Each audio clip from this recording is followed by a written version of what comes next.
Hello, everyone, and welcome to today's webinar. My name is Rula Deeb. I'm a senior principal at Geosyntec Consultants in Oakland, California, and the coordinator of the webinar series on behalf of CERDP and ESCCP. I have the pleasure of facilitating this webinar. Today's event will focus on DoD-funded research efforts to advance sustainable chemical biomanufacturing for DoD applications while reducing the production of toxic waste streams that may require treatment. First, Dr. David Graham from the Oak Ridge National Lab will talk about his work on biological propellant stabilizers and limiting the production of hazardous byproducts. Second, Dr. Philip Lares Casanova from Northeastern University will talk about the development of a flow-through electrochemical reactor for purifying mixed waste streams generated during the production of energetic materials.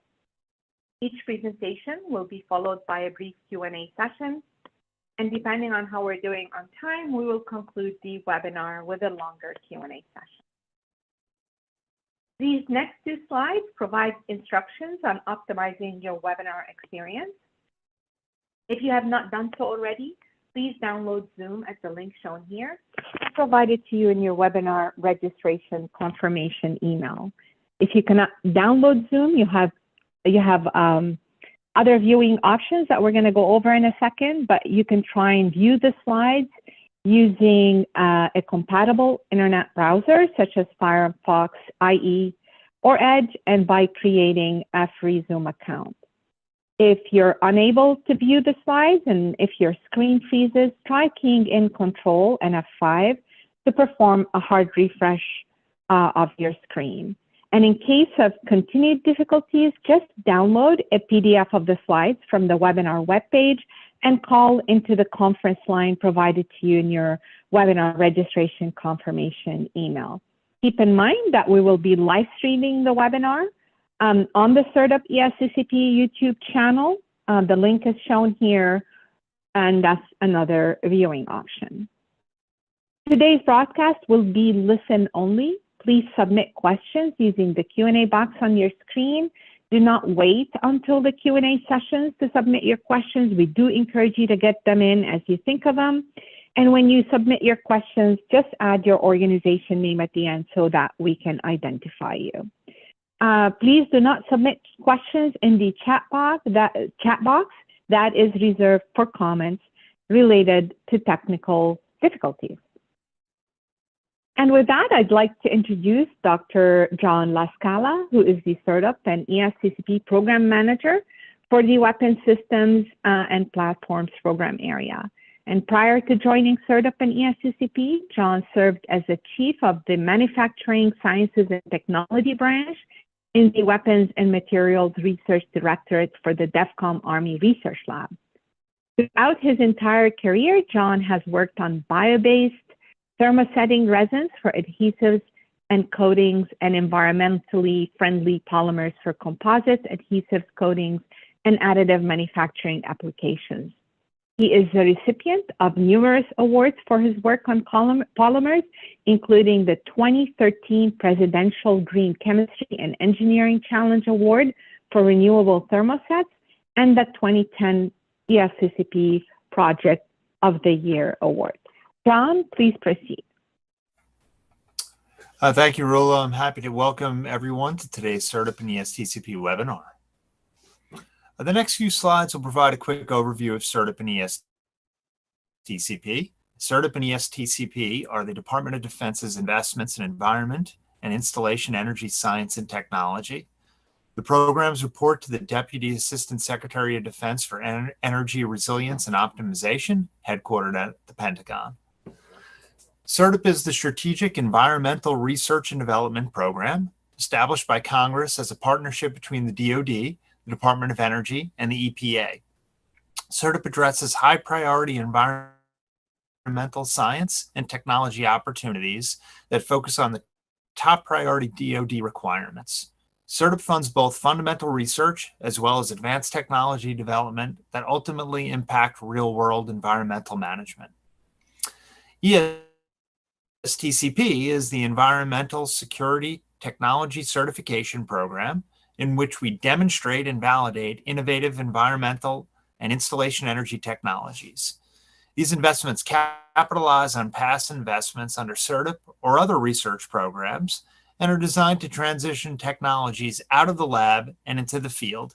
Especially important in all ESTCP demonstrations is the ultimate transition to implementation and regulatory acceptance.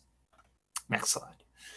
Advances in science and technology provide the DoD with tools needed to effectively manage and restore its assets to protect troops, their families, the public, and the environment.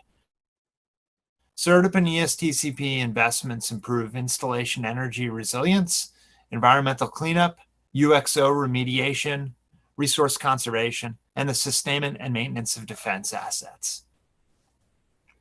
CERTIP and ESTCP fund, monitor, and actively guide relevant and applied research development, testing, and evaluation projects for the DoD's top environment and installation energy challenges. Our programs currently fund over 600 active projects. To maximize research impact, CERTIP and ESTCP collaborate with top talent across sectors. In 2023, we funded projects with 77 academic institutions, 91 federal performers, and 52 industry partners. Our innovation and technology development inform DoD policy to ultimately improve environmental and energy management. Our webinar series highlights outstanding projects across all of our main focus areas. The next WWP webinar is on October 17th on developing PFAS-free firefighting foams. Registration is open for all webinars through the end of this year. You can find additional information about upcoming webinars at this link. All past webinars are archived and can be accessed using that link. I'd like to remind you that a copy of the presentations today can be downloaded from our webinar webpage. We would appreciate it if you can please take a moment to complete the survey that will pop up at on your screen at the end of the webcast. At this point, I'll turn it back over to Rula to introduce today's speakers. Thank you for joining us, and I hope you enjoy the webinar. Thank you, John. It is now my absolute pleasure to introduce our first speaker, Dr. David Graham, who is a senior research scientist in the Biosciences Division at Oak Ridge National Lab. David has led CERTIP projects focused on identifying new enzymes that can catalyze nitration reactions for energetic materials and stabilizing nitrate ester compositions using bioproducts.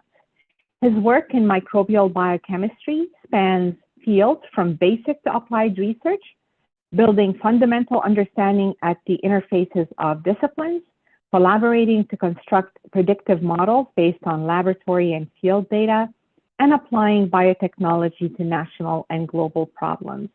David has published more than 110 papers and reports on microbial biology and analytical biochemistry. He received an associate degree in biological sciences and economics from Cornell University and master's and doctoral degrees in microbiology from the University of Illinois at Urbana-Champaign. David, we're so happy to have you here. Please get started.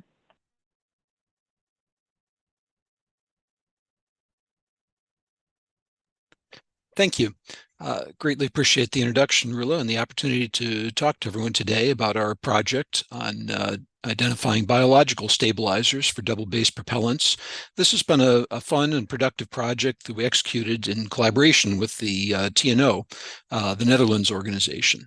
And I'll talk a little bit about some of the fine work that our partners have done as well.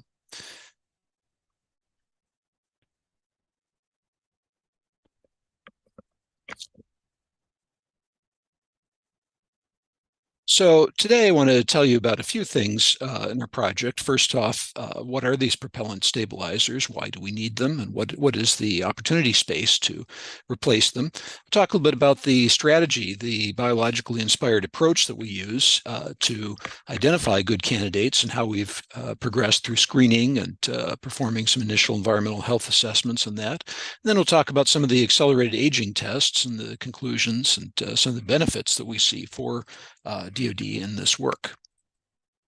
Propellant stabilizers. So as Rula mentioned, I'm a microbial biochemist. And so for those of you out there who come from the biological environmental side, like myself, and are wondering what stabilizers do within these propellants, I wanted to give you a little bit of background of what this problem space is. We're interested in solid propellants, which are mixtures typically of nitrocellulose and nitroglycerin. And these nitrate esters degrade spontaneously, producing reactive radical species like the nitrogen oxides, nitrogen dioxide shown here, as well as hydroxyl radicals. And this is a favorable reaction, so it happens spontaneously over time with some level of frequency. And the products from these decompositions, particularly the radicals, feed back, causing radical chain reactions and potentially autocatalytic decomposition. And in a worst case scenario, that autocatalytic decomposition can lead to runaway reactions and autoignition, really potential disaster causing problems on here. So as a result of this thermal decomposition mechanism, all stabilizers, all propellants typically include stabilizers that are reacting with these radical species and other byproducts from decomposition and suppressing this autocatalytic decomposition product. And this process extends the useful service life of solid propellants and makes them much safer for everyone to be working with them. I should add that there are other mechanisms for decomposition in addition to the thermal decomposition that I show here, but this is considered one of the most important of the processes and the one that we're focused on evaluating. What are these stabilizers then? This cartoon on the left is the chemical structure of a fragment of nitrocellulose, where all of these hydroxyl groups from the glucose chain and the cellulose are substituted ideally with nitro groups, nitrate ester groups. And when these nitrate esters break down, as we were talking about before, on the right-hand side, you see two vials. The one on the right-hand side is off-white on there and well-composed mixture of nitrocellulose and nitroglycerin. And the one on the left has undergone those decomposition processes I talked about. The release of brownish gases, nitrogen dioxide and other species in there has colored the vial, and it's blown the top off as well as distributed some of the materials. So some of these autocatalytic decompositions in an oven like these here could be quite dramatic. Going back to the late 19th century, Alfred Nobel realized very early on in his work with gunpowder that needed a stabilizer. He was looking at mixtures of nitrocellulose and nitroglycerin as well. And in this patent here, he includes the fact that he had about 1 to 2% diphenylamine added to this mixture as a stabilizer. And that was a major advance in explosives and energetics.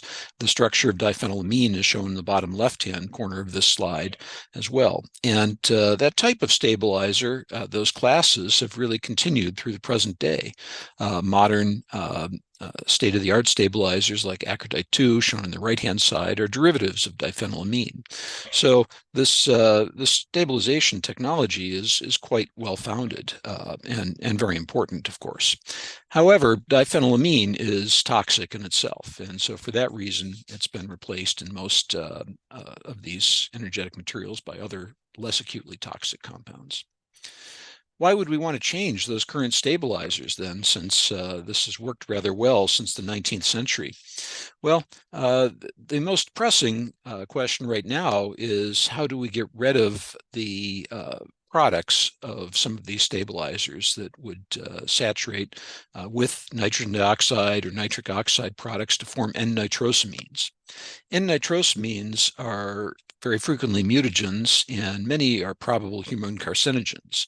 Been a number of investigations, both in food and drug areas as well, recognizing the potential toxicity and carcinogenicity of this class of molecules. And people may be exposed to these nitrosamines forming on stabilizers during a variety of surveillance activities of the propellants or disposition activities at the end of the useful life of these weapon systems. So we're looking for alternatives, stabilizers that would not form nitrosamines and potentially be as or more effective stabilizers, but also have a much safer profile down the line.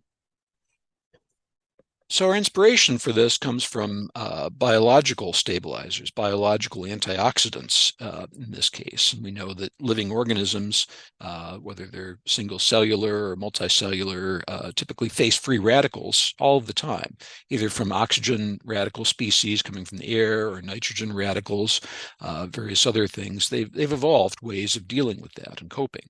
Plants, animals, and microorganisms produce a fairly large variety of these compounds that scavenge free radicals in tissues and in cells. And we and others have recognized that these biological antioxidants could be used to stabilize propellants. Previous work by others had looked at compounds like alpha-tocopherol, vitamin E, as a potential stabilizer, as well as curcumin, which is derived from turmeric root, as a stabilizer too. And the aromatic nature of some of these, the polyketide forms, suggests that they could scavenge radicals and distribute them and stabilize them rather well. So we're interested in going beyond that set of previously identified biological antioxidants, and we started our process using a computational screening approach based really on a concept of drug discovery and drug design. Can we start with a large number of initial candidates from the literature, from our experience, and from available supplies, and begin to funnel that down to a more accessible set of potential stabilizers? And to do that, in our computational screening, we used a machine learning-based tool that had been developed to predict bond dissociation energies. So it's basically predicting the cleavage of bonds like this nitroso group bond shown on the right-hand side there, and it will give us some estimate of the bond dissociation free energy. Whether these estimates are perfect or not is less important than whether they are relatively correct and useful. So we started with the strategy of identifying the hydrogen atom in these potential stabilizer candidates that would be most easily abstracted in a radical reaction, and then calculating the free energy of addition of another radical like nitrogen dioxide or nitric oxide in there as well. And the net energy of those reactions we could then categorize and use to rank stabilizers. And we considered that our primary addition on there. But we also looked at the question of a secondary addition. If we don't focus just on the hydrogen atom that is easy to abstract from these molecules, but look at other positions that would potentially make an even more stable long-term product, we come up with a different set of free energies. And that's what we called the secondary nitrogen oxide species addition products here. And this histogram shown in the bottom is this distribution of calculations that we made from 64 stabilizer candidates and 10 current stabilizers. The 10 current stabilizers are in red, and in free energies, negative is a more favorable free energy of reaction. And so this was a very productive tool for us to begin ranking many of these natural product stabilizers and prioritize ones that we would want to advance for testing. From that prioritized list of stabilizers, as well as some known stabilizers and ones that had been proposed previously in the literature, we developed a microscale nitration assay. And in this assay, the chemicals that we were able to purchase from commercial suppliers in this case were dissolved in acetonitrile and placed in vials like the one shown at the bottom of this slide under an inert atmosphere of nitrogen. And then we added to those some mixture of nitrogen dioxide gas and incubated for a fixed period of time. At the end of that reaction, we separated the products by HPLC and used those peak areas to estimate extent of conversion, how much of those stabilizers had reacted with the nitrogen dioxide and converted to a new product as well. And that is the set of values shown in the graph on the right-hand side. And some of our candidates, our top handful of candidates, reacted far more efficiently with nitrogen dioxide than many of the current or existing stabilizers as well. And that was very encouraging. It suggested that we were on the right track.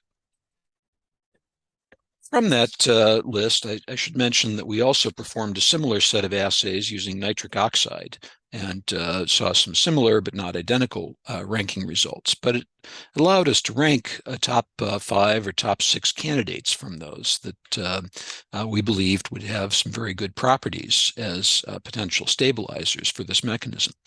And we looked at a variety of literature and model-based calculations for those candidates to try to make sure that the new stabilizers that we were developing or proposing would not be worse than existing candidates. Would they introduce new hazards to either humans or the environment that we would need to recognize and address before we go fairly far down this line? We looked at some predictions of things like the octanol water partition constant, and all of our candidates were within a reasonable range of that. Predictions of a bioconcentration, bioaccumulation factor were all in acceptable ranges. Vapor pressures of these candidates were quite low, with one exception on there. And the predicted half-life in soil on there, really a crude proxy of how easily these might be biodegraded if they were released, is all in an acceptable range. And because many of these biological antioxidants are so well characterized, they had all been previously studied in Ames assays, biological assays of mutagenic potential. And none of these candidates had shown mutagenic potential in this biological assay. In fact, some of them are what's considered anti-mutagenic, which is that they seem to reduce the frequency of mutation, which is to be expected for certain antioxidants. And the acute toxicity of these compounds had also been characterized in most cases and was within acceptable range. So this is not a comprehensive analysis of the safety of these compounds, but it's enough to give us confidence that we should move forward with these top candidates. They're not likely to be noticeably worse than the current set of stabilizer candidates. At this stage, we're really enabled by our great collaboration with TNO. And our colleague Martin Zebrigs at TNO is responsible for launching a series of these accelerated aging tests where he took some of our stabilizer candidates that had been, again, commercially prepared in this case, and developed formulations with a purchased mixture of nitrocellulose and nitroglycerin. And he prepared these mixtures with between 1% and 3% stabilizer in there, and began first looking at some initial compatibility tests, and nothing terrible happened immediately from those, which is very encouraging, and then began a series of mass loss aging tests at 3 different temperatures. And the goal here is to use this very simple assay to rapidly screen for how efficiently this stabilizer addition is preventing the series of cascading reactions that I talked about before, the chain reactions of radicals that would be released as gases and potentially propagate through things. And in work that's going on now, Martin and colleagues are doing some heat flow calorimetry testing on the most promising stabilizer candidates. And TNO is well known for that work, and we're greatly looking forward to being able to share those results in the future. I want to share some preliminary results from the mass loss aging tests at 90 degrees. So when we take those mixtures of propellants like the nitroglycerin, nitrocellulose that I mentioned before, and we incubate those at 90 degrees without any stabilizer at all, they decompose very quickly. The top row of this chart, that's really a time series chart, shows that with 1 day or so, you go into a runaway reaction period without any stabilizer at all. So this is a very rapid and efficient screen for any productivity. The next row in this figure is showing the addition of Akerdite-2, one of the most potent current stabilizers, at either 1% or 3% addition on there. And Akerdite-2 is able to stabilize these for more than 40 days in some cases on their very well-performing stabilizer. Looking at our top 6 candidates as well, these all stabilized the mixture of nitrocellulose and nitroglycerin for somewhere between 10 or 11 days up to about 25 days as well. So what does this mean from a practical perspective on there? Well, within the heat flow calorimetry world, based on extrapolating from Arrhenius kinetics and the activation energies that are measured at high temperatures, the prediction is that 4 days at 90 degrees Celsius would be the equivalent of about 10 years storage at an ambient 25 degrees Celsius. And that magic 10-year mark is typically a threshold from some of the NATO standards for developing energetics. So even though these candidates in this particular test are not as well-performing as the Akerdite-2, they are far exceeding the reactions without stabilizer and potentially sufficient for a number of formulations in the future. But again, this is just looking at nitrocellulose, nitroglycerin, and our stabilizer, not a true propellant formulation with all of the other additives in there. So our work on there is now progressing into some life cycle analysis that Leah DeSimone from TNO is working on as well to try to compare existing stabilizer manufacturing with the production of some of our leading biologically produced molecules. We're also looking at development of some biological strains that would allow these stabilizers to be made using alternative and very scalable biomanufacturing processes as well. Our takeaways from this work include this need for new propellant stabilizers, even though really, ever since the 19th century, propellant stabilizers have worked well on here. There's a need to improve some of these without sacrificing performance on there. The mechanisms are complex. We've been focused here just on the thermal decomposition of these nitrate esters, but we know that hydrolytic decomposition is also very important and potentially even more important if the energetics have residual water and at lower temperatures too. So we're eager to see how some of these compounds perform under more ambient conditions. We see great opportunities to improve the environmental and health and safety profile. The candidates that I talked about today do not have the ability to form N-nitrosamines on there. So we believe that we will get around this problem of currently producing mutagens and potential carcinogens in there. If some of these compounds can be biomanufactured, or if their manufacture can be accomplished more cheaply by a variety of different suppliers, we would also improve the supply chain for some of these compounds in the future. And we're very optimistic about that part too. And finally, these new compounds we've developed provide some new options for propellant formulations. They may also be adaptable to functional binders or other components of the propellant that would potentially save some weight and add some new properties to the energetics as well. So I want to thank all of the CERTIP team on their, before I do that, let me talk about the benefits of some of this work to DoD. These stabilizers on here could replace this range of current nitrosamine forming stabilizers, and as I mentioned, improve the supply chains.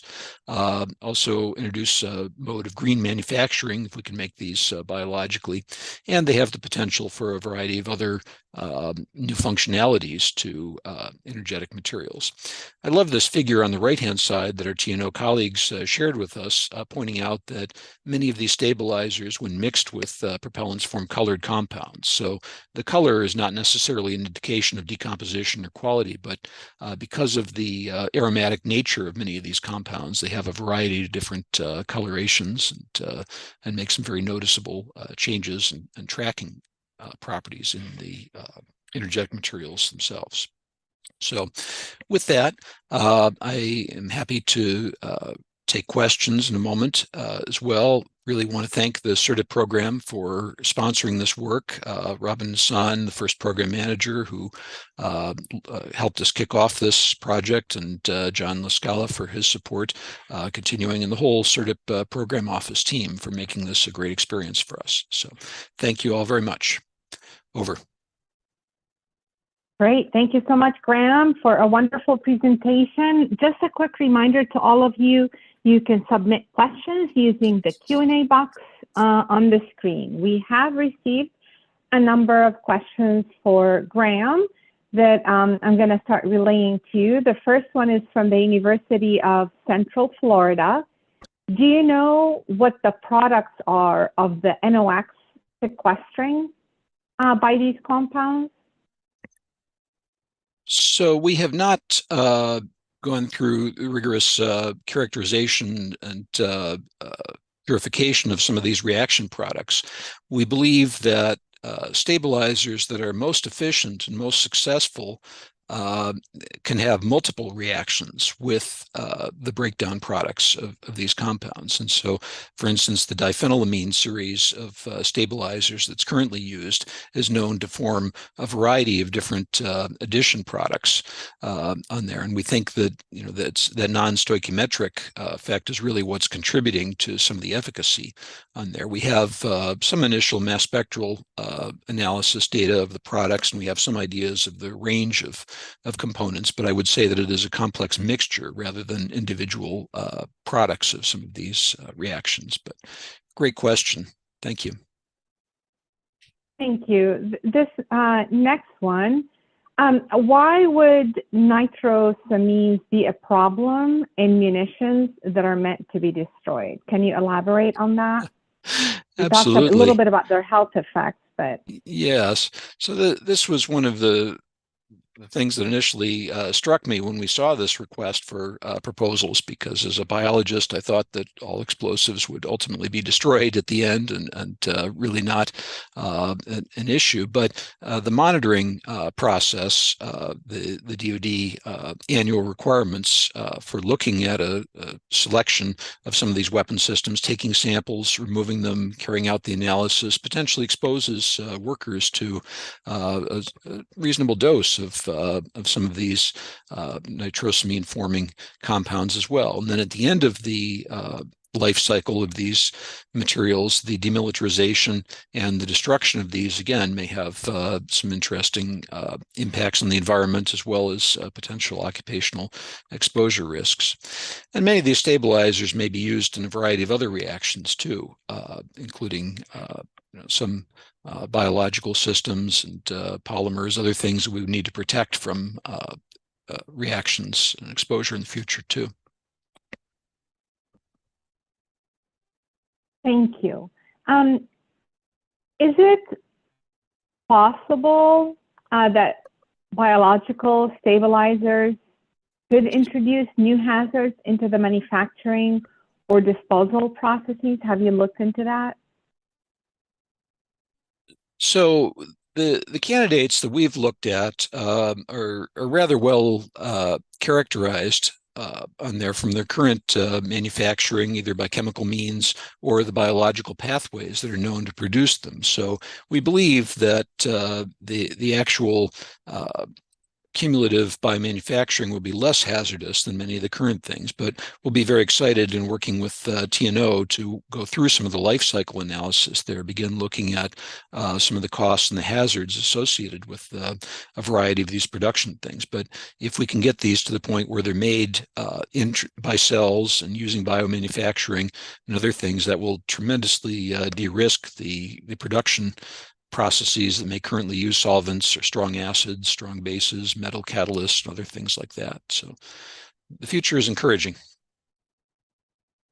And talking about the future, have you considered how the new stabilizers can be produced at large commercial scales?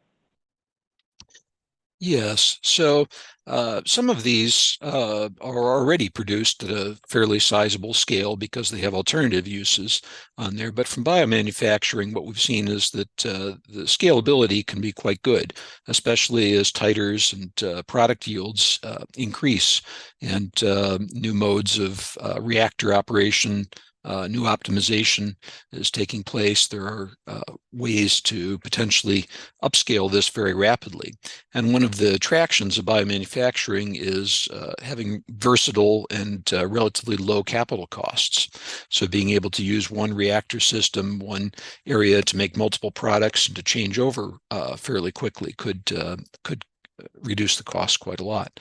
But again, our lead candidates right now are relatively well characterized, in some cases, very large scale manufactured compounds. So we think that the supply chain issues are quite good right now.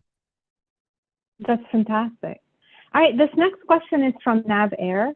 Is there a mil-spec for technical performance that these stabilizers must meet? That is a great question. I do not know the exact answer to that, but I think that it feeds into some of the next steps or follow-on of this work, which would be beginning to place some of these stabilizers into complete propellant formulations. So we have ignored potential effects of burn rate modifiers or binders or other additives that are in true weapon systems to keep things simple and easily manageable. But all of those could have unusual and unanticipated impacts on the actual performance of some of these stabilizers, both the state-of-the-art Acrodite 2 that we showed, as well as some of the new ones too. So we hope that in some of the next stages, these can begin being added into the energetics in true propellant formulations. And at that point, I think the mil specs and some of the internal working documents that the DoD is currently relying on for propellant work would really come into play. So I think probably at the next phase would be the right one to focus on those cumulative performance issues. Thank you so much. And maybe one last question before we move on to the next presentation. We'll get back and answer any unanswered questions towards the end. But how might different steps in the propellant life cycle affect biological stabilizers?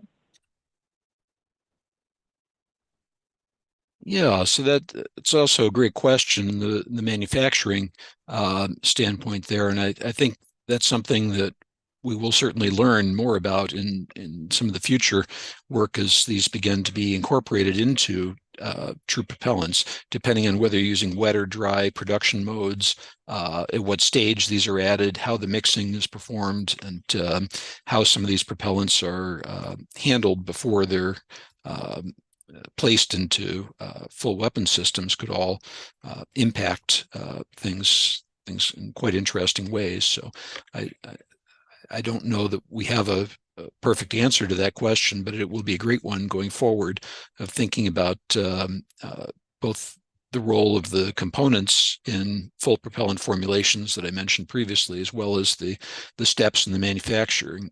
Does a solvent-based approach versus a dry approach have a very different outcome in some of those as well? So we're looking forward to seeing that. Wonderful. Well, thank you again for a great presentation. We'll get back to more questions towards the end, but at this point, I'd like to go ahead and introduce our next presenter, Dr. Philippe Laresse Casanova, who is an associate professor in the Department of Civil and Environmental Engineering at Northeastern University. Phil's primary area of research lies in the broad areas of physical, chemical, and electrochemical transformation processes of metallic, inorganic, and organic water pollutants with applications to groundwater environments as well as engineered unit operations. Phil has served as a PI or co-PI of projects funded by CERDP and NSF. His projects since 2018 have focused on addressing industrial wastewater problems using electrochemical solutions that involve low energy inputs and low to no chemical additives. Phil is the recipient of the NSF Career Award, Association of Environmental Engineering and Science Professors Distinguished Service Award, and the Environmental Science and Technology Excellence in Review Award. He received his doctoral degree in environmental engineering from the University of Iowa. Phil, so happy to have you. Please get started with your presentation.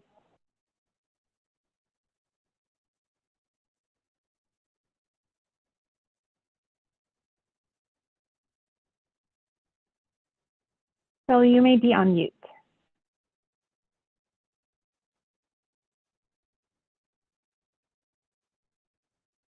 All right, just give us a moment to,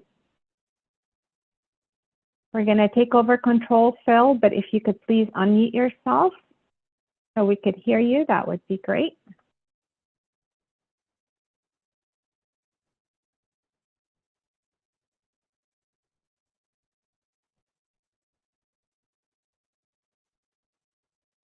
Or perhaps you can call in. Sorry about that. Great, here you go. The controls disappeared. No worries. I apologize. We're gonna take over controls, reshare, and then hand them over to you. But if you would like to go ahead and get started and let you know with the outline of your presentation, great. Here we go.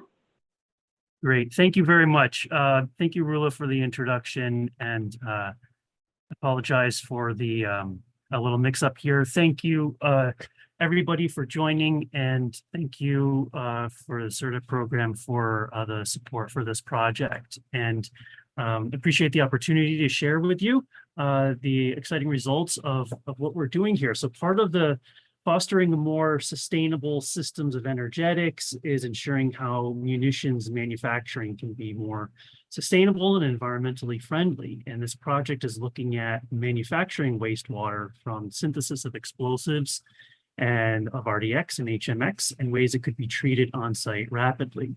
And what I'm presenting are results from laboratory investigations at our university, which are results of technology demonstrations for purifying RDX wastewater.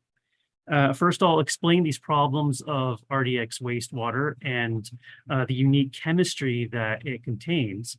And then we have 4 treatment technologies to discuss, and that's electrochemical treatment for RDX, electrocoagulation treatment for chromium, zero-valent iron treatment for chromium, and absorption treatment for alkylamine compounds, followed by conclusions and the benefits. The ammonium nitrate solution is what's left over when RDX is synthesized. After RDX is created and precipitated, filtered out, what's left over is a concoction of mostly ammonium nitrate salt, about 65%, alkylamine nitrate compounds like methylamine and dimethylamine, a trace chromium and other metals that have formed from corroding metal pipes that conveyed the solution, as well as some leftover dissolved RDX and HMX with a balance of water. And this is not exactly an aqueous solution. It's more of a briny syrup with very high viscosity, and it poses some unique chemistry problems. And this waste could be viewed as a resource of some value to someone else if we can only just purify of its hazardous compounds and be left over with some only ammonium and nitrate, which could serve as a liquid fertilizer, and such solutions are common in the fertilizer industry. The challenge to this, though, is adding chemicals or microbes to degrade these compounds just may not be possible due to competition from all of these salts or due to other complex factors. So we focused on surface reactions to generate reactants in situ, and these involved a number of electrochemical technologies. For all of these technologies, we tried to approach it using the framework here. First, we wanted to see if these reactions can indeed occur in ANSOL, and what are these mechanisms? Can kinetic modeling provide design equations to describe these reactions? And that's important because if we want to design larger scale reactors for industrial application in the future, we would need some sort of design guidelines in order to best construct larger reactors that could work at higher flow rates and in series and in parallel and other types of configurations. So the first reactor that we worked on is an electrochemical reactor for degrading RDX. And this reactor provides electrons from an applied current to reduce RDX to break down into smaller non-explosive products. The reactor on the left here is a plug flow undivided cell with a long cathode consisting of stainless steel mesh discs stacked tightly together. And that's where reduction of RDX can occur, followed by a downstream anode to complete the electrolytic cell. And the good news is this works. It works well. Here's an example of some synthetic Ansol solution with about 1 gram per liter of RDX. A concentration of RDX profile along the distance of this cathode shows that after about 40 or 50 millimeters distance of reaction, we can remove almost all RDX entirely at a 1 amp setting. This corresponds to about a 15-minute contact time, which is a reasonable contact time for a lot of plug flow reactors. And it produces some good results here that are fairly simple and straightforward. But we did many other experimental conditions to try to understand the operating conditions for which this is happening. We've learned many things. One is that the RDX removal is insensitive to the ammonium nitrate concentrations present, which is good news. As a matter of fact, high salt concentrations can facilitate electron transfer. Higher currents lead to greater RDX removal, which is a greater chance for electrons to coincide with RDX and break it down. It does operate at slow flow rates for this laboratory column, which is fairly small at the moment. But we do have some ideas that it could be scaled up. As long as this 15-minute contact time can be maintained, there may be promise for some larger scale reactors.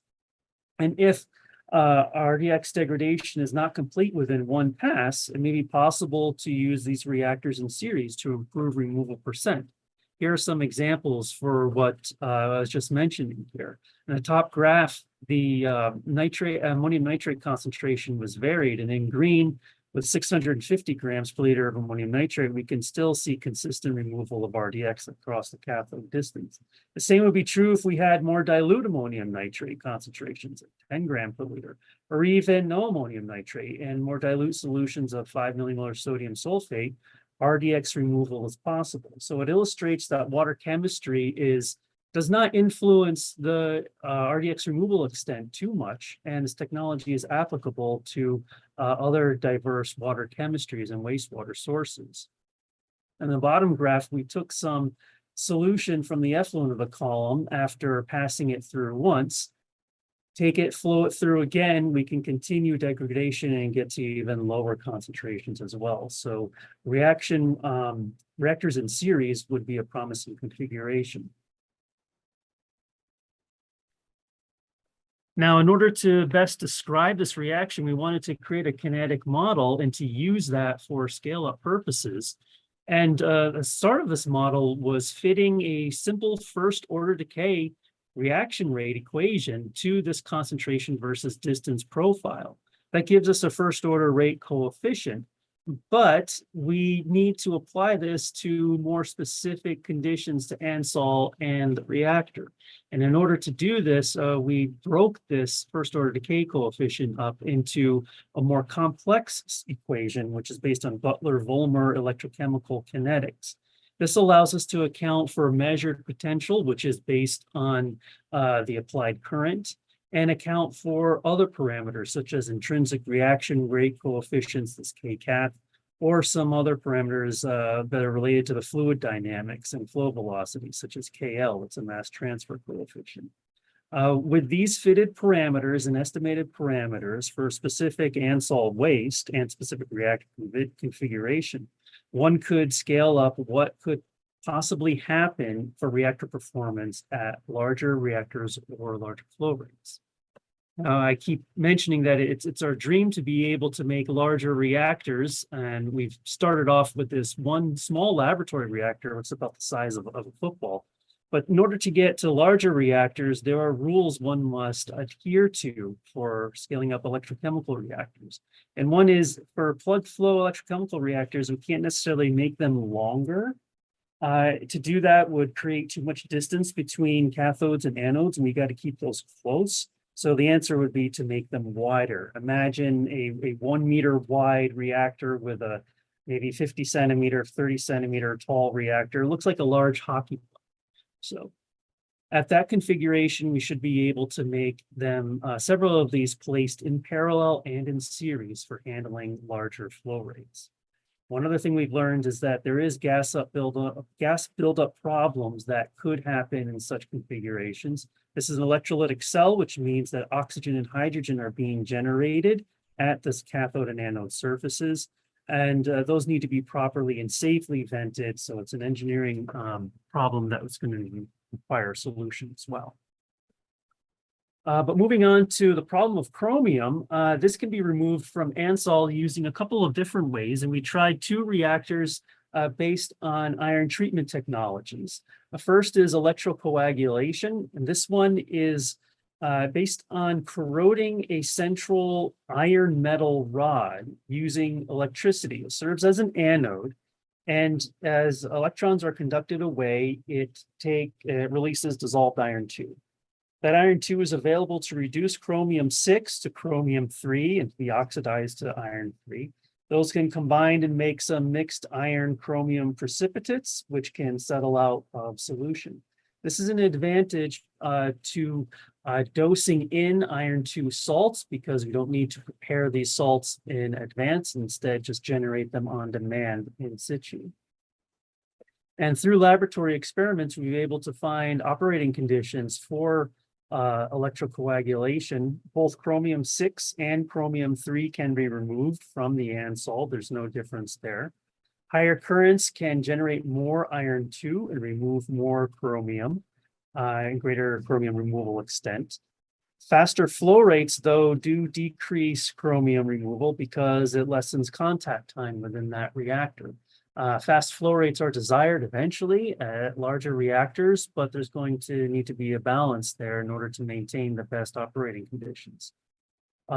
Thirdly, the amount of iron-2 that forms has to be at least stoichiometric to the amount of chromium present, needing to be reduced by iron-2. And if that can be maintained, plus with a surplus, then enough chromium should be able to be reductively precipitated.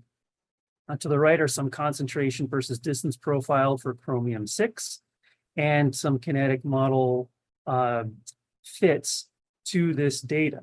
These kinetic models were created with a number of assumptions. As I said, it's necessary to be able to describe this all mathematically, and having a kinetic model that ties together flow rates and reaction rate coefficients and other fluid dynamic properties is going to be helpful for making predictions. So we created, basically just used an old reactive transport model that's common to groundwater solutes. And we back calculated outfitted reaction rate parameters, this first order decay rate, K. And here's what it is. It's based on the one dimension advection dispersion reaction equation. And here's the analytical solution.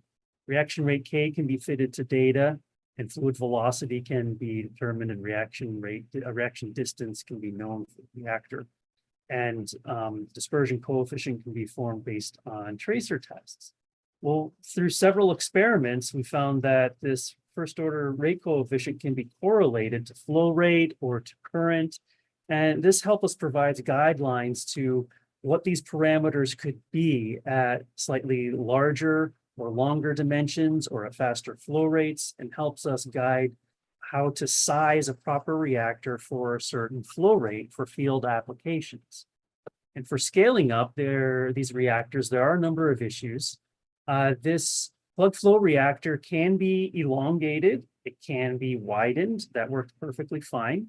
And several can be placed in parallel. With flow splitting, this flow rate could be, larger flow rates could be divided up and handled to individual smaller reactors in parallel. One could imagine a farm of a couple of dozen of these 2 meter long columns processing this waste to remove chromium. Now, of course, we mentioned that the iron-2 is being released and forming iron-3. It's a sludge, and it's a problem that would have to be fixed in a downstream unit operation process that involves settling or filtering. For our laboratory purposes, we can filter out this sludge using common household cartridge filters, but at an industrial scale, a settling tank or maybe other type of filtering device may be needed. We tried a second way to remove chromium because this offers some other advantages as well. Whereas the electrochemical reactor relies on some electricity, we also decided to evaluate a more passive treatment technology. And this involves zero-valent iron. And zero-valent iron has been used to remove metals of many kinds from many different water sources, from wastewaters and groundwaters. And the technology is based on iron metal packed into a column, and it provides a number of ways to remove metals. One is by absorption onto the surfaces of iron metal, or by corroding iron metal to iron 2, which could react with chromium in solution, or by forming iron 3 precipitates, which are surfaces for absorption or trapping of chromium as well. The zero-valent iron and sand mixed together was placed into reactors, and a number of operating conditions were varied in order to try to understand how well this reaction can work. And the good news is this chromium can be removed from ANSOL rather readily. Here are some breakthrough curves where some model fits are placed with data for a number of different conditions. We used Connolly GPM zero-valent iron mixed with sand to try to slow the cementation of rust products inside there. And both chromium 6 and chromium 3 can be removed from this ANSOL. And in these breakthrough curves, you can see a couple different regions. Early on, there's no concentration of chromium that could be detected in the effluent of these reactors in the first few days of reactor operation. But later on, the concentrations do increase because at some point, the columns are going to start to be exhausted of their capacity to remove chromium. It's important to identify when these breakthrough curves start to happen in order to estimate the lifetime of usefulness for these reactors. The lifetime here, or breakthrough, occurs later on if the flow rate is slower, and breakthrough occurs later on if we use longer columns. And by fitting these concentration versus time profiles with a kinetic model, we can extract out some reaction rate parameters that would be helpful for making predictions at larger reactor sizes. For that, the model that we used was the one-dimension advection dispersion adsorption reaction model. And its analytical solution is present there at the very bottom. The kinetic model, the kinetic rate parameters that were fit were dispersion coefficient, adsorption coefficient, first order decay coefficient, and these These can be fit for many different types of experimental conditions. In doing so, we can provide a range of operating conditions of likely parameter values that would be useful and serve as guiding for choosing operating conditions that would be helpful for making predictions at larger scales.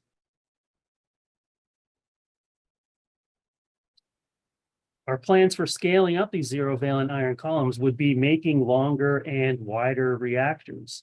And these are fully capable for adapting to zero-valent iron technologies. This has been done many times and at other field sites, whether it's in groundwater or treating other wastewaters. The only concern here is that these reactors also generate iron sludge in the effluent. And once again, some sort of settling or filtration unit operation would be necessary to better treat and purify the ANSOL and the effluent. The final problem inside this ANSOL are the alkylamine nitrate compounds that are also present. And these are leftover compounds from synthesis, mostly in the form of methylamine and dimethylamine, and they need to be removed. And these don't readily transform by redox processes, at least chemically or physicochemically. So we looked for a way to adsorb these from the ANSOL solution. And a very common way to absorb any organic compound from a wastewater would be to use granular activated carbon. Unfortunately, that doesn't apply to Ansol because the GAC can act as a fuel to the ammonium nitrate, which acts as an oxidizer and create a hazardous condition. So we investigated other resins that are used in the water and wastewater treatment industry, and we found polymeric resins can do the job suitably. We tested Amberzep Optipore L493 polymeric adsorbent, as well as PureAsorb's PAD 900 polymeric adsorbent. These have high specific surface areas, close to what granular activated carbon can do. We first did some kinetic studies in order to understand how fast it takes these compounds to adsorb to these resin surfaces so we can best design some reactors. And here it takes about 2 hours to reach some equilibrium sorbed concentration level for both the methylamine and dimethylamine. It's rather long, but it's still something that's workable. We found also that the Optipore resin seems to outperform the PAD 900 resin, perhaps by a greater surface area. And that dimethylamine tends to absorb at a greater concentration than the methylamine. And that's most likely due to dimethylamine having more organic content and more hydrophobic, and be able to undergo more hydrophobic interactions with the resin surface and to absorb. We conducted more batch reactors to try to understand just how what the operating conditions would be best for this absorption process. By varying the pH, we were able to find a range of best sorption extent for the methylamine and dimethylamine. And that happens between pH 2 and 7, which is good news because Ansol is typically pH 3 to 6. And so it coincides with an optimal performance range. We performed isotherms, and the sorption isotherms do show something a little unexpected. It's a multi-layer adsorption behavior, which shows that at really high concentrations of the solutes, a much more of the solute can absorb than expected, which is something we can exploit well due to the very high concentrations of the methylamine and dimethylamine within Ansol. Through these isotherms in the bottom right here, we also learned that, again, the Optipore resin outperforms the PAD 900 resin and is selected for further investigations. We performed more batch experiments to try to test the reusability of this resin. The resin is somewhat expensive, and after absorbing methylamine and dimethylamine, it would be good to be able to reuse it after washing it. The good news is after washing the resin with ethanol to desorb methylamine and dimethylamine, it's possible to reuse the resin again with fairly similar absorption extents. Here's an example of 4 different rounds where we were able to continuously remove methylamine and dimethylamine within these batch reactors. And if we stick with batch reactors as the preferred reactor configuration here, we are able to add this resin sequentially about 10 exposures at a concentration of 200 grams per liter. At that conditions, we are able to remove all methylamine and dimethylamine present with Ansol and leave behind just an ammonium nitrate solution. So continuous treatment many times is possible to purify the Ansol of the methylamine and dimethylamine. We may even be able to recover it entirely from ethanol with ethanol washing as well. And that may be a resource, or it may be a hazardous waste. It remains to be determined. So in conclusion, we'd like to highlight that many of these problems of hazardous waste components inside Ansol can be addressed with some of these technologies. RDX can be degraded with Ansol using electrochemical reduction under flow conditions. The unit operations can also be adapted to Ansol in order to absorb chromium through electrocoagulation or using passive zero-valent iron granulars under flow conditions as well. The alkylamines can be removed from Ansol using these water treatment resins, although the preferred orientation for a reactor at this time is a sequential batch reactor instead of a flow-through column reactor. And that's because a 2-hour contact time can easily be adapted to a sequential batch reactor, but not so much to a column reactor, which would require an enormous size in order to achieve those a very long contact time inside there. We are trying to create some design equations and guidelines in order to be used for scaling up larger reactions, but the project doesn't end there. We have several next steps to better understand just how these technologies can be effective at an industrial scale. We'll perform life cycle assessments and sustainability analyses and techno-economic assessments to try to account for all of the moving parts inside creating and utilizing these technologies. Information derived from these assessments will help us understand just how feasible these technologies can be when implemented at pilot or field scales. They can also help us identify the best and most optimal reactor configurations and whether or not validation to this possible liquid fertilizer in the end would be possible. And finally, to summarize the benefits that we've learned is that these unit operations common to wastewater treatment can be adapted to complex waste, such as ANSOL. And the electrochemical treatment of RDX can also be applied to many other wastes. We've demonstrated in our laboratory that they can be treating groundwater or even more dilute solutions as well. Other explosives can also be treated electrochemically, not just RDX as well. In TNT and others, we've demonstrated capabilities there. These unit operations here require a low energy and little chemical addition. With the exception of the iron sludge generated, there's not much post-reactor treatment that would be needed, and the energy requirements are not very. The electrochemical treatment does have wide applicability to many explosives, as I mentioned. This technology could be adapted to treating other water sources of diverse chemistries. And the electrocoagulation and zero-valent iron treatments also have wide applicability to many other different metals, not just chromium.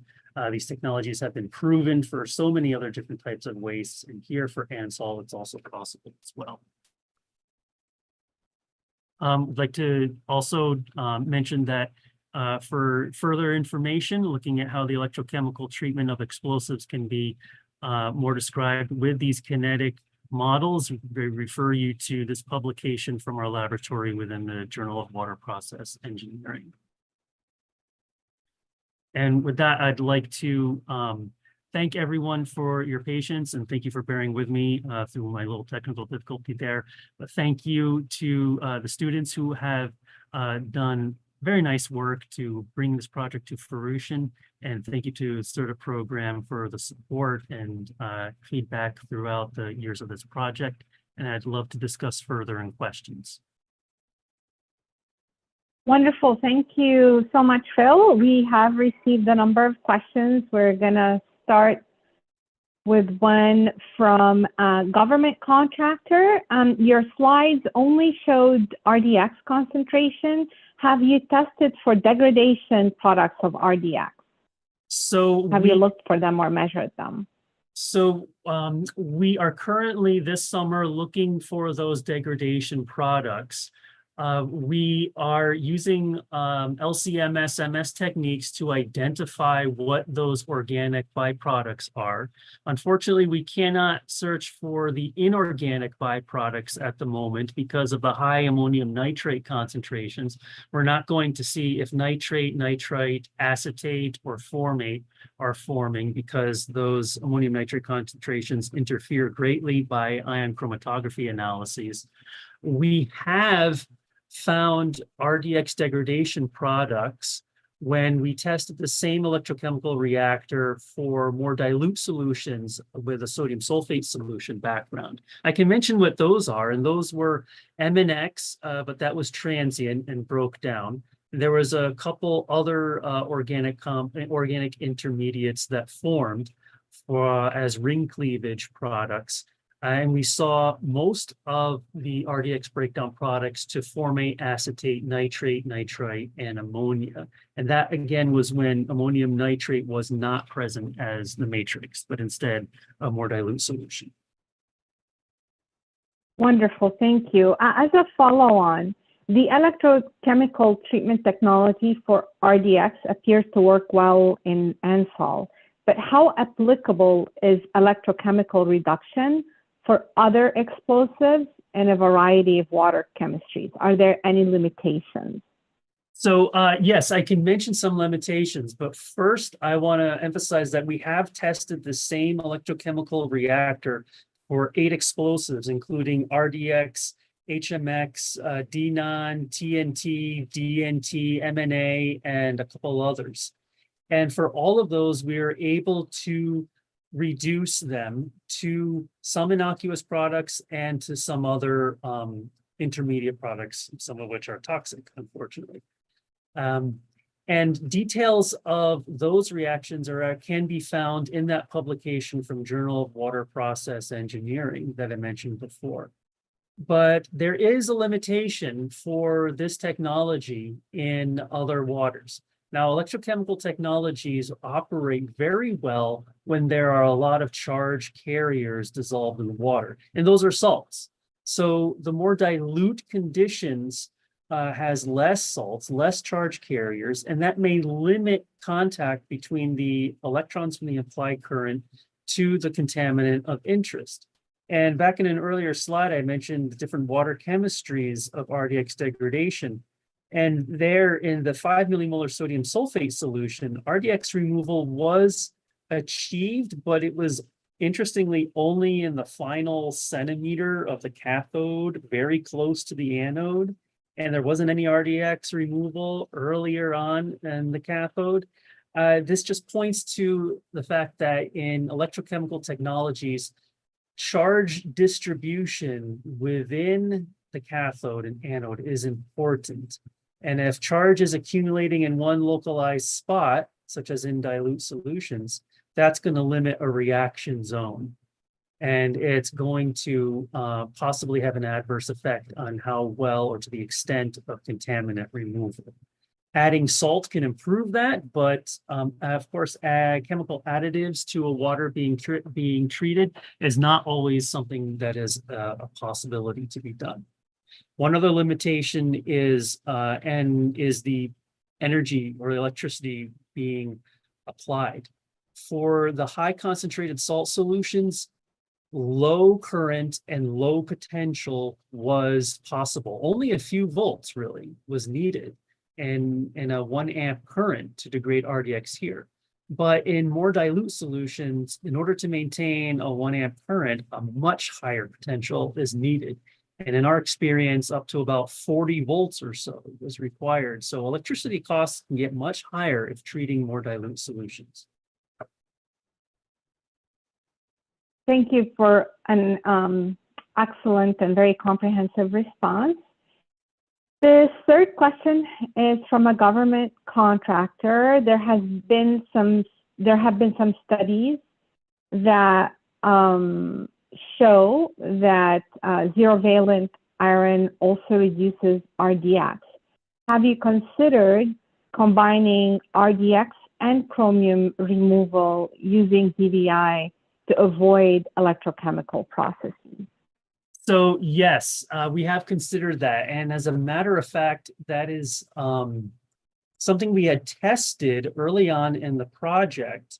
And it is possible to reduce RDX in ANSOL using zero-valent iron. Well, unfortunately, we ran into some limitations. And here's why. We haven't pursued it much further, but it would be worthwhile to give a little test again, perhaps, to revisit the issue. Well, here's the concern. We were able to remove some RDX if the zero-valent iron concentration or dose inside the column is quite high, like close to 100% zero-valent iron at a reasonable flow rate. However, for removing chromium, we found that we need to use a much smaller dose of zero-valent iron Our mixture of zero valent iron and sand is somewhere around 20% or 30% zero valent iron and sand. This is because if we use high doses of zero valent iron, so much corrosion happens that the column cements within hours to a day and becomes unusable. So we have to space out this zero valent iron a lot. The reason why the zero valent iron corrodes under ANSOL so much is because the nitrate is going to be a corrosive agent. It can oxidize zero valent iron to release iron 2. It can form complexes with iron 2 as well. It makes a very messy, sludgy situation. So if we're focusing a reactor to remove chromium, it may not be as efficient as the electrochemical reactor is to remove RDX. But it may have some promise for some final polishing steps. I'll give it that. In contrast, the electrochemical column for RDX removal did show 1,000 milligram per liter down to 1 milligram per liter removal in 15 minutes. And our preliminary quick tests, we didn't get anywhere close to that removal of RDX with zero valent iron. And so our focus has been optimizing RDX removal by electrochemical means. Great, thank you. At the moment, can you give us a sense of which of the 4-unit operations would be the most expensive? Would be the most expensive from a materials and energy perspective? Good question. From a materials perspective, I think the alkylamine removal by the resins is going to be the most expensive because those resins are quite expensive, and kilograms upon kilograms may be needed to treat thousands of liters of waste generated in one RDX synthesis batch. The good news is those resins should be able to be regenerated with solvent wash, but that is where one of the largest costs is probably going to be. From an energy perspective, the either electrocoagulation or the electrochemical reactor may be of a concern depending on the number of reactors that are needed to be created. If we have to have many reactors for the electrochemical removal of RDX, electricity costs can certainly add up. One part that is still unknown at the moment is what would be a cost associated with the downstream treatment of iron sludge. That may be something simple, such as a settling basin, or it may be something more complex, such as filter basins, which require routine maintenance and operation and backwashing and things like that. So it's a little unknown, but that's where our thoughts are at the moment. Great. Well, this is fantastic. We're going to go ahead and wrap up, but before we do, I'd like to pull David back into the discussion, and we'll start with you, Phil. Any last takeaways that you would like to leave our audience with would be much appreciated at this point, and then we'll turn it over to David for similar remarks.